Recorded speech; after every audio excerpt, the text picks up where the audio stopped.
sebelumnya atau mata kuliah hermeneutik 1. Dan ketika kita masuk dalam hermeneutik 2, maka kita akan mempelajari prinsip-prinsip secara khusus. Jadi untuk hermeneutik 1 dia mempelajari prinsip secara umum dalam hermeneutik, maka hermeneutik 2 ini kita mempelajari prinsip-prinsip secara khusus. Nah, di dalam prinsip secara khusus, maka ada banyak hal yang dipelajari, dan salah satunya akan mempelajari gaya bahasa atau kata kiasan. Nah, mungkin untuk menjelaskan atau mendefinisikan terkait dengan kata kiasan atau gaya bahasa ya mungkin berbeda-beda ya, tetapi saya coba mengambil definisi yang saya tampilkan kepada Bapak Ibu. Jadi apa sih yang dimaksud dengan kata kiasan atau gaya bahasa? Silakan Bapak Ibu kalau punya definisi yang karena mungkin Bapak Ibu punya background atau latar belakang dari sekuler, juga pastinya mempelajari hal-hal yang secara teknis terkait dengan apa yang nanti dipelajari dalam dunia teologi ya Bapak Ibu, karena pengetahuan umum juga banyak memberikan kontribusi dalam pemikiran-pemikiran secara teologis. Oleh sebab itu saya sangat tertarik sekali dengan Bapak Ibu juga yang sudah punya background dari sekuler ya, ataupun juga dari bidang-bidang lain. Oleh sebab itu kita bisa saling melengkapi satu dengan yang lain. Nah, oleh sebab itu terkait dengan definisi yang sementara kita akan lihat, yaitu mengenai gaya bahasa atau kata kiasan. Di sini saya coba menampilkan bahwa kata kiasan atau gaya bahasa adalah kata atau ungkapan yang digunakan untuk mengkomunikasikan sesuatu yang tidak untuk arti harfiahnya atau sesungguhnya. Jadi begini Bapak Ibu, jadi kata kiasan atau gaya bahasa itu di dalam mengemukakan atau mengkomunikasikan sesuatu baik kepada si pendengar atau si pembaca atau kepada orang lain, maka dengan bahasa-bahasa yang tidak secara harfiah. Jadi jangan kita memaknai, kita memahaminya secara harfiah. Jadi kira-kira Bapak Ibu bisa memahami atau mengerti ya apa yang dimaksud dengan makna secara harfiah atau sesungguhnya. Jadi kalau seumpama pernyataan atau kalimat yang mengatakan demikian, silakan Anda pergi. Jadi kalau kalimat atau pernyataan tersebut itu dimaknai, diartikan secara harfiah, maka ya berarti seseorang yang disampaikan itu berarti dia harus pergi dari tempat ini. Jadi bukan sesuatu yang mempunyai makna yang lain seperti itu ya Bapak Ibu. Kira-kira bisa dipahami. Silakan mungkin kalau mau ditanggapi langsung saja ya, supaya kita lebih interaktif dalam perkuliahan kita. Oke, nah walaupun kata kiasan itu tidak membawa arti kata harfiahnya, tetapi mengungkapkan suatu berita kebenaran tertentu dengan cara yang lebih menarik. Dalam Alkitab kita menemui banyak kata-kata kiasan yang dipakai. Untuk itu kita perlu mengerti bentuk kata-kata kiasan, bagaimana yang dipakai supaya tidak salah menafsirkan beritanya. Dan juga saya perlu menjelaskan bahwa kita juga harus membedakan antara kata kiasan atau gaya bahasa dengan alegoris ya Bapak Ibu. Walaupun nanti ada sekelompok atau pakar-pakar tertentu yang coba menyamakan metode alegoris atau penafsiran secara alegoris dengan kata kiasan atau gaya bahasa. Walaupun nanti ada jenis-jenis dari kata kiasan atau gaya bahasa yang mempunyai kemiripan secara substansi antara penafsiran secara alegoris dengan salah satu jenis daripada kata kiasan atau gaya bahasa. Nah, oleh sebab itu, ketika nanti kita akan menafsir Alkitab, di dalam Alkitab begitu banyak pernyataan-pernyataan atau kalimat yang menggunakan kata kiasan atau gaya bahasa. Nah, sebelum saya lebih lanjut, mungkin sedikit dari apa yang saya terangkan kepada Bapak Ibu, kira-kira sudah bisa tangkap atau tidak gambarannya? Seperti apa sih kata kiasan atau gaya bahasa? Mungkin bisa disebutkan ya, Bapak Ibu silakan sebutkan di dalam Alkitab yang mungkin berdasarkan apa yang Bapak Ibu tangkap dari apa yang saya jelaskan, coba sebutkan ayat mana atau bagian mana atau pernyataan mana, kalimat mana yang merupakan kata kiasan atau gaya bahasa. Nanti walaupun ada spesifikasi ya, jenis-jenis, oh ini masuk dalam gaya bahasa ini. Nanti saya akan jelaskan sesudah ini. Silakan Bapak Ibu. Ya, silakan kalau ada yang bisa menyebutkan kalimat atau pernyataan atau ayat-ayat atau bagian-bagian tertentu dalam Alkitab yang masuk dalam kategori gaya bahasa atau kata kiasan. Silakan. Ya, mungkin Pak Daud. Ya. Silakan. Izin, Mer. Contohnya penggunaan frasa soko guru ya, Galatia 2 ayat 9. Atau penggunaan kata batu penjuru itu juga gaya bahasa kiasan ya. Baik, mungkin mengarah ke sana juga, bisa juga. Supaya mungkin ada yang lebih spesifik menyebutkan hal tersebut sebagai terminologi, istilah kata. Ya kan, sebuah terminologi boleh juga. Jadi itu juga sebenarnya sih masuk juga sih.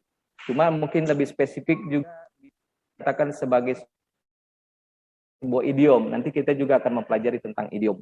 Nah, jadi tinggal tergantung bisa dia mengarahkan sebagai sebuah terminologi atau istilah kata. Dia juga bisa masuk ke dalam jenis bahasa idiom. Nanti saya akan jelaskan seperti itu. Silakan mungkin Bapak Ibu, kita coba mengidentifikasi dulu ya. Artinya kita belajar mengobservasi, menganalisa, supaya pembelajaran kita ini bukan sekedar saya menjelaskan kemudian ya Bapak Ibu cuma mendengarkan. Karena perkuliahan kita terbatas, hanya 4 kali pertemuan. Dalam perkuliahan ini sebenarnya di awal harus juga menjelaskan rencana pembelajaran semester. Tetapi karena waktu mungkin, jadi silakan. Kira-kira yang mana yang Bapak Ibu bisa lihat di dalam Alkitab yang merupakan kata kiasan atau gaya bahasa, silakan. Ya kan tadi sedikitnya saya sudah memberikan penjelasan terkait dengan kata kiasan atau gaya bahasa. Silakan Bapak Ibu, Bapak Bambang, Bapak Farli, Bu Oktav, Bapak Rudi, Bapak Stephen, dan lain sebagainya. Atau Pak Daud silakan kalau masih ada yang lain lagi yang Bapak ingin identifikasi. Silakan. Mungkin contoh lain ketika dalam perjamuan kudus ya, perjamuan Tuhan, ketika Yesus mengatakan inilah tubuhku dan darahku, apakah itu bisa termasuk net? Bisa juga sih, itu bisa juga, bisa. Jangan paksa kalau nggak bisa.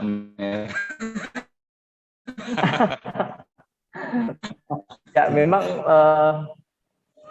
itulah makanya saya ingin kita sama-sama mengidentifikasi. Jadi memang saya juga tidak semua kata atau pernyataan dalam Alkitab saya sudah tahu ini masuk kategori apa. Sedangkan ayat-ayat dalam Alkitab nanti Bapak Ibu akan menemukan hal yang artinya masih belum final.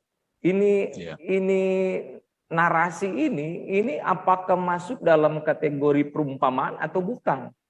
Karena ada nanti bagian dalam Alkitab yang masih sampai sekarang, walaupun ada yang mengatakan ini perumpamaan dengan bahasa, dengan kriteria-kriteria seperti ini masuk perumpamaan, tetapi ada yang bilang ini bukan, karena ini tidak sesuai kriteria. Nanti ya saya akan jelaskan itu. Nah, jadi makanya di sini kita coba mampu mengidentifikasi bagian-bagian tertentu atau frasa-frasa tertentu. Wah ini masuk kategori apa? Ya kan. Nanti juga makanya ketika nanti tidak mengapa saya akan bilang ada pernyataan orang kaya sukar masuk surga seperti seekor unta masuk ke lubang jarum. Apa itu masuk apa itu? Apakah masuk peribahasa dan sebagainya, nanti saya akan jelaskan di kemudian atau berikutnya. Jadi seperti itu. Silakan mungkin sepertinya Pak Stephen ingin memberikan komentar atau pendapat. Mau tanya Pak dosen, mungkin ini ya di Wahyu 14 ayat 1. Ya, silakan. Saya baca ya. Dan iya, aku silakan. melihat sesungguhnya anak domba berdiri di bukit Sion dan bersama-sama dengan dia 144.000 orang dan di dahi mereka tertulis namanya dan nama bapaknya. Mungkin yang kata anak domba itu ya, itu apakah termasuk kiasan, Pak? Baik. Ya. Kebanyakan ya, kebanyakan para ahli dan ya mungkin juga saya sedikit lah, cuma saya juga belum bisa memastikan karena memang terus terang untuk kitab atau surat Wahyu itu bagi saya dan mungkin bagi sebagian orang, sebagian besar merupakan surat yang sangat sukar untuk ditafsirkan. Makanya saya sering menghindar kalau untuk memberikan kuliah surat Wahyu seperti itu. Jadi memang untuk anak Daud bukan hanya juga di surat Wahyu, tetapi di surat-surat lain atau dalam tulisan-tulisan lain juga banyak. Tadi sama seperti Pak Daud, Soko Guru itu lebih cenderung memasukkan dalam sebuah terminologi, istilah. Tetapi juga dia bisa masuk lebih mengarah kepada simbol, tipologi. Nanti kita akan belajar tentang itu, tipologi. Jadi gambaran. Jadi kan memang ada kata kiasan, ada tipologi atau gambaran, kemudian ada simbol, ada idiom, nanti ada beberapa kategori atau jenis-jenis. Jadi seperti itu. Tapi tidak mengapa ya Bapak Ibu. Walaupun juga ada sebagian orang ini mengklasifikasikan istilah tersebut ke dalam kata kiasan. Ya tinggal nanti bagaimana kita caranya menganalisa ya. Terkait dengan nanti konteksnya itu mengarah kemana. Sebab itu. Oke, jadi bisa diterima ya Pak. Oke Pak. Stephen. Terima kasih. Oke. Tadi mungkin kalau di bagian lebih mengarah kepada simbol. Jadi ada angka-angka. Nah, hal seperti itu yang kita harus hati-hati. Jadi apalagi tadi saya katakan surat Wahyu itu sangat beragam coraknya. Dan sangat sukar untuk terkait dengan tulisan surat Wahyu itu lebih dominasi dengan kata-kata atau kalimat yang bersifat simbolis ya Bapak Ibu. Jadi perhatikan. Nah, kalau dikatakan bersifat simbolis berarti sama. Jadi pada prinsipnya sama. Dia sama seperti kata kiasan atau gaya bahasa. Dalam artian dia tidak dalam arti yang sesungguhnya, yang sebenarnya. Jadi kalau minta maaf ya, nanti kalau mungkin beda konsep atau pemahaman dengan apa yang saya jelaskan berdasarkan keilmuan hermeneutis ini, maka ketika kita berbicara simbolik berarti tidak dalam artian yang sesungguhnya. Jadi ketika seumpama berbicara 1.440.000 atau minta maaf, ini tinggal dikaji lagi nanti ya lebih mendalamnya ketika Bapak Ibu masuk dalam tafsir surat Wahyu. Jadi begini Bapak Ibu, perlu saya jelaskan. Dalam mata kuliah hermeneutik ini, kita mempelajari bagaimana caranya kita menafsir, how to interpret. Bagaimana caranya kita menafsir. Atau mungkin lebih sederhana saya coba menjelaskan, hermeneutik merupakan sebuah instrumental, sebuah alat untuk kita dapat membedah. Tetapi nanti ketika kita masuk ke dalam pembedahan itu dibutuhkan semacam teknik yang lebih mendalam. Jadi hermeneutik hanya merupakan perangkat keilmuan untuk mengetahui bagaimana caranya kita untuk dapat mengetahui bagian tersebut dan bagaimana kita mengidentifikasikan ayat-ayat tertentu dan mengkategorikannya sebagai apa. Kira-kira paham ya? Sebagai apa? Sehingga nanti ketika kita ingin lebih dalam lagi, lebih jauh lagi untuk meneliti, maka nanti dalam ilmu atau mata kuliah lain yang secara khusus atau secara spesifik akan mempelajari hal tersebut. Nah, itu masuk dalam nanti tafsiran-tafsiran. Jadi dia akan lebih ke dalam rangka eksegesis. Dia akan menggali ke dalam untuk dapat menemukan kebenaran yang sebenarnya. Tetapi dalam hermeneutik hanya mempelajari bagaimana caranya supaya kita dengan tepat dan benar dan kredibilitas dapat dipercaya dan dapat dipertanggungjawabkan hasil penelitian atau penafsiran kita. Jadi seperti itu. Jadi silakan. Nah, makanya dalam hermeneutik itu selain merupakan sebuah ilmu, hermeneutik juga adalah sebuah seni. Dibutuhkan keterampilan secara khusus untuk kita bisa dapat mempergunakan prinsip yang mana atau metode apa yang tepat untuk kita menafsirkan bagian ini. Nah, kita tidak bisa menggunakan hanya satu prinsip secara menyeluruh. Kita tidak bisa menggunakan satu prinsip atau metode secara menyeluruh, artinya semua kita perlakukan sama. Tidak bisa, karena setiap bagian atau bagian-bagian tertentu harus diperlakukan berbeda, dengan artian kita mempergunakan metode atau prinsip yang harus berbeda juga. Ada beberapa prinsip yang itu bisa dipergunakan di banyak konteks atau di banyak bagian, tetapi tidak semua. Jadi kita harus tepat. Nah, jadi makanya nanti ketika seumpama di bagian tertentu dalam Alkitab kita temukan ada satu kalimat atau frasa atau pernyataan, kemudian kita melihat, ini apakah ini harus kita tafsirkan dengan menggunakan prinsip secara umum atau menggunakan prinsip secara khusus. Nah, kemudian prinsip secara khusus saja nanti ada beda-bedanya, ada klasifikasinya. Oh, ini harus tafsirkan secara simbolis ini. Bisa saja kita salah dengan menggunakan itu. Nah, kalau kita salah maka juga akan keliru juga hasilnya nantinya. Nah, seperti itu. Jadi dalam hermeneutik ini, mata kuliah ini coba untuk kita mampu juga, selain kita mengetahui prinsip-prinsip dan metode-metode tertentu, maka kita juga harus tahu dengan menggunakan metode atau prinsip apa yang tepat pada bagian tersebut. Kira-kira bisa dipahami ya, Bapak Ibu? Oke. Karena begini, mungkin ini juga sedikit mengulas, karena kalau kita salah dalam menggunakan metode atau prinsip atau alat lah tadi bahasa saya, maka kita juga akan mendapatkan hasil yang keliru. Nah, kalau hasil kita keliru dari kita menafsir, kemudian kita eksegesis, kemudian kita eksposisi. Eksposisi itu berarti dalam bentuk khotbah. Nah, makanya ketika kita mempresentasikan atau menyampaikan konten atau isi yang ada dalam Alkitab sesuai dengan topik yang disampaikan, maka kalau itu tidak melalui tahapan-tahapan tersebut, dan kalau melalui tahapan-tahapan tersebut namun tahapannya salah dan mungkin secara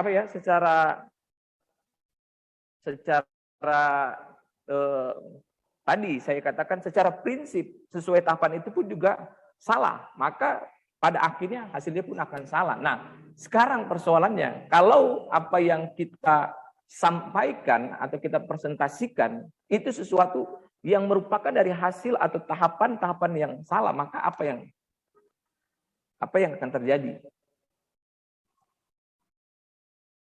Walaupun begini ya, sehebat apapun kita dalam berhomiletika, dalam berkhotbah, dengan berbagai kaidah-kaidah atau norma-norma secara homiletika, hebat ya. Mungkin saya kasih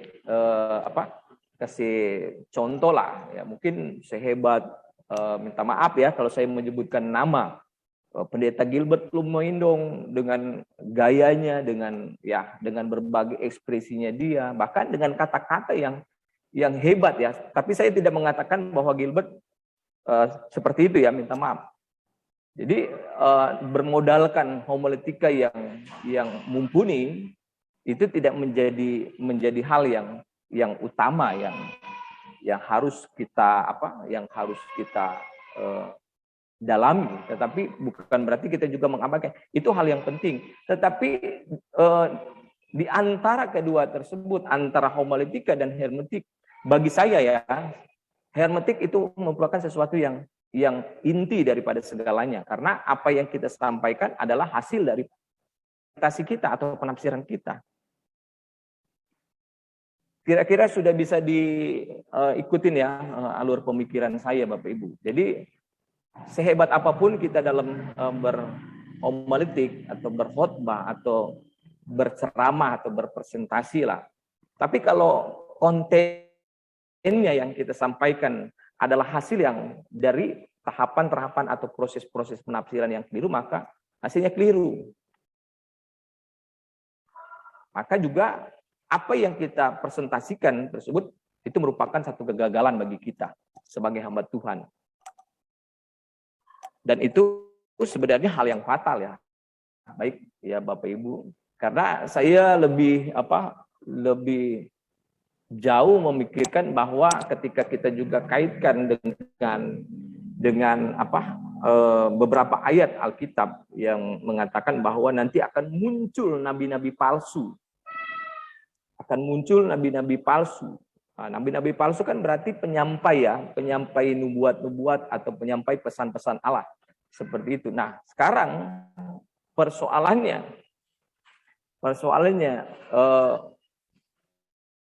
terkait dengan fenomena-fenomena nabi-nabi palsu dalam tanda kutip ya Bapak Ibu. Saya melihat bahwa ya hal ini, minta maaf saya mau katakan, banyak yang berangkat dari sesuatu yang tidak benar-benar memahami apa sih yang dimaksud oleh Allah untuk dapat disampaikan kepada umatnya. Silakan Bapak Ibu bisa kembangkan dari apa yang saya sampaikan ini. Ya mungkin bisa ditanggapi ya supaya kita lebih, karena ini sesuatu hal yang menjadi prinsip dalam kita menjadi pelayan atau hamba Tuhan. Karena tugas sebagai pelayan atau hamba Tuhan adalah menyampaikan pesan Tuhan. Makanya sebenarnya kan begini, nanti silahkan nanti ketika Bapak Ibu belajar hermeneutik 1, silahkan mungkin nanti akan mengulas, tapi tidak mengapa ya, supaya ini juga menjadi basic untuk kita dapat memahami mata kuliah hermeneutik ini. Kan hermeneutik ini kan kalau kita tinjau secara historis, berasal dari seorang nama dewa Yunani kuno, Hermes. Dia kan penyampai pesan dari para dewa yang ada di Gunung Olympus. Nah, ini dewa Hermes ini ditugaskan untuk menyampaikan pesan kepada manusia, mengkomunikasikan apa yang ingin disampaikan oleh para dewa kepada manusia. Mungkin secara khusus dewa Jupiter atau dewa Zeus dalam mitologi Yunani kuno seperti itu.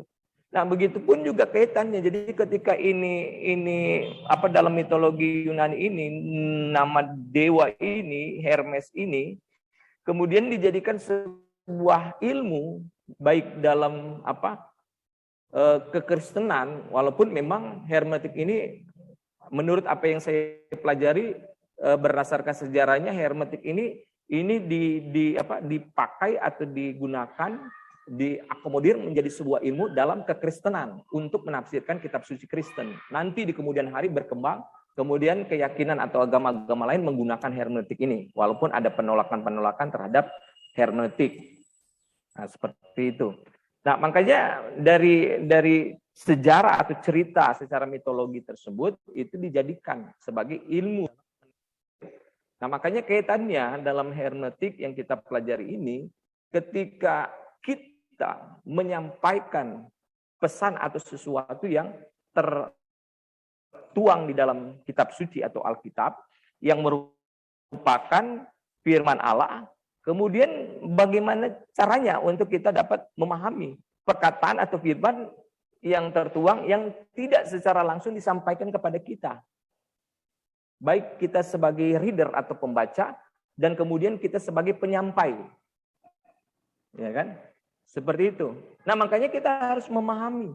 Kita harus pahami dulu ini teks-teks atau ya kitab suci ini. Walaupun kita tidak mampu memahami semuanya, kita harus mampu memahami teks-teks tersebut. Sehingga ketika kita memahami dengan jelas, dengan benar, maka kita mampu membawanya, menyampaikan atau mengkomunikasikannya kepada orang lain. Nah, seperti itu. Makanya kita harus paham dulu secara bertahap, secara mendasar terkait dengan hal tersebut. Silakan mungkin Bapak Ibu yang mungkin ingin memberikan komentar ya, supaya mungkin ada tanggapan atau ada hal-hal tertentu yang tidak sempat saya sampaikan, mungkin yang masih menjadi pertanyaan ataupun ingin ditambahkan silakan ya. Kita saling melengkapi saja. Silakan. Atau ada masalah-masalah tertentu. Jadi terkait tadi saya katakan ini nabi-nabi palsu yang merupakan fenomena-fenomena yang mungkin sudah terjadi dan akan terjadi di kemudian hari sebagaimana yang dinubuatkan oleh Yesus Kristus. Ini banyak jadi dikarenakan banyak hal. Dan salah satunya saya melihat dikarenakan tidak mampu mengetahui dengan pasti apa yang ada dalam teks-teks Alkitab. Sehingga ketika dia secara serampangan dia menyampaikan kepada orang lain, maka apa yang disampaikan itu tidak sesuai dengan yang sebenarnya yang dimaksud di dalam Alkitab tersebut. Sehingga apa yang disampaikan merupakan sesuatu yang salah dan dapat menyimpangkan seseorang, atau dengan kata lain menyesatkan orang lain. Jadi kita perlu hati-hati, saya pun juga perlu berhati-hati. Jangan sampai ada sesuatu yang kita sampaikan merupakan sesuatu yang bisa menyesatkan orang lain. Dikarenakan mungkin kita tidak bisa memahami teks-teks Alkitab. Nah, makanya itu dalam hal ini hermeneutik bertugas untuk hal tersebut. Oke, silakan Bapak Ibu ya, silakan berkomentar. Saya lebih tertarik kita berkomentar supaya ada permasalahan-permasalahan yang mungkin Bapak Ibu temukan atau alami.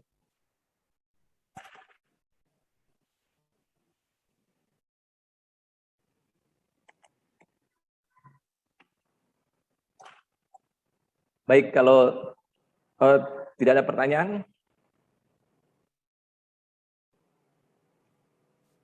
nanti mungkin kita bisa singgung lagi ya, bisa kembali lagi ke penjelasan-penjelasan awal. Nah, oleh sebab itu harus mengetahui beberapa hal terkait dengan prinsip-prinsip secara hermeneutik.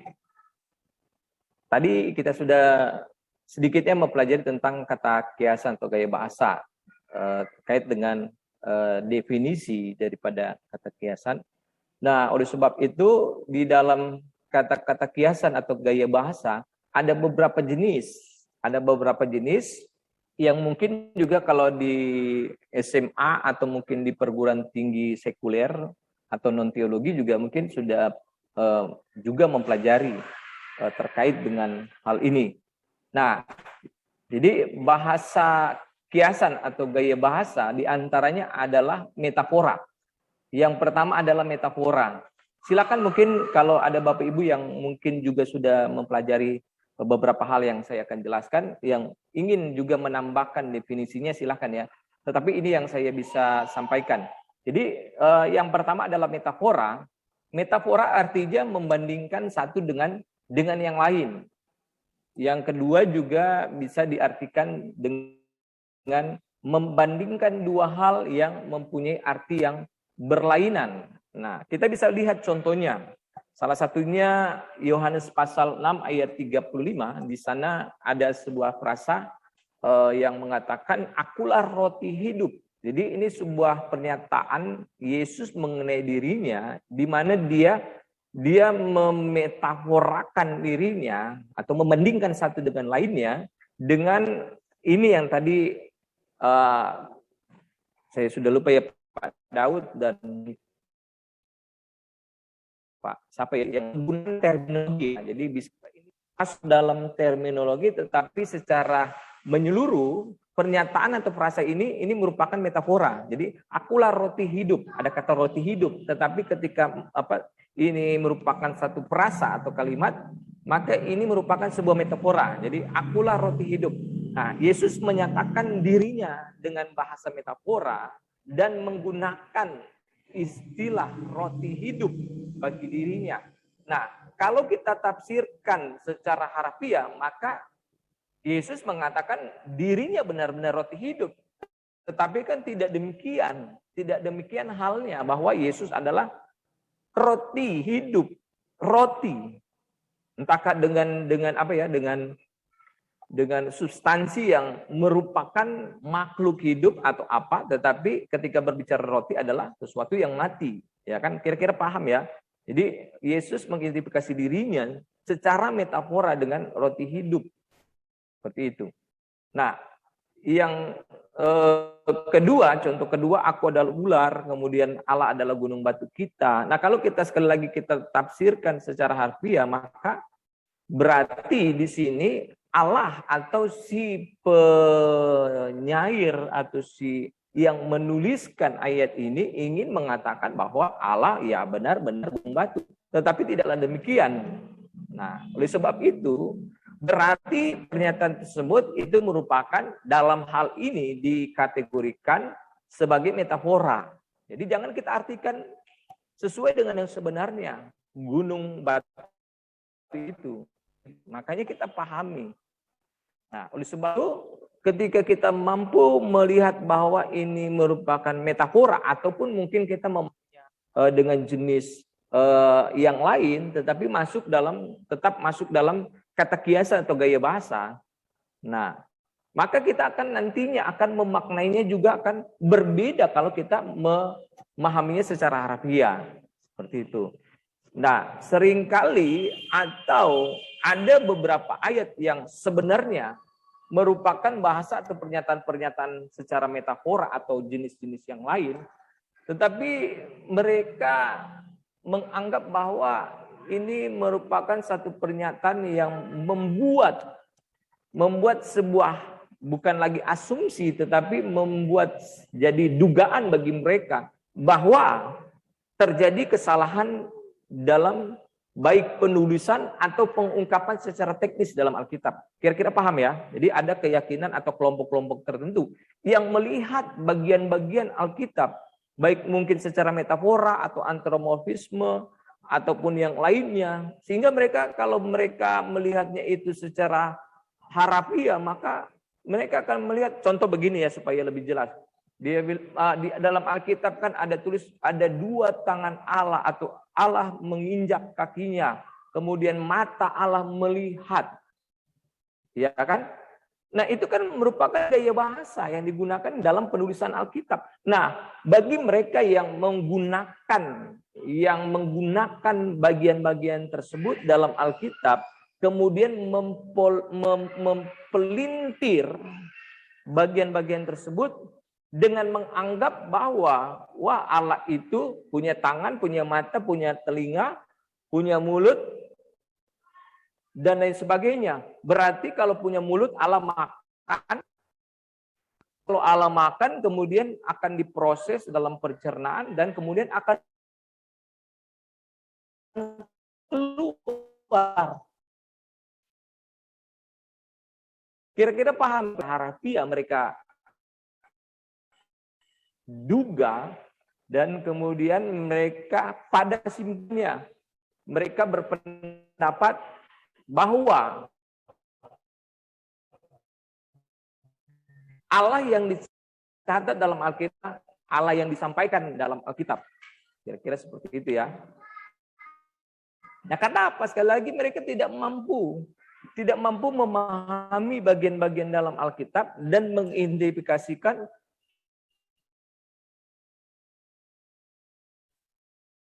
di dalam Alkitab ini bagian ini.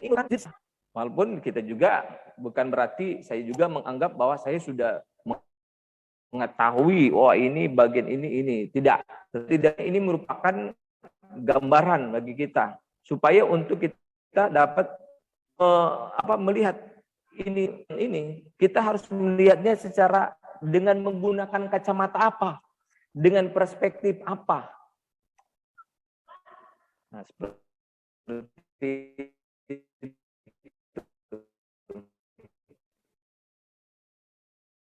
Oke, silakan ada yang ingin bertanya.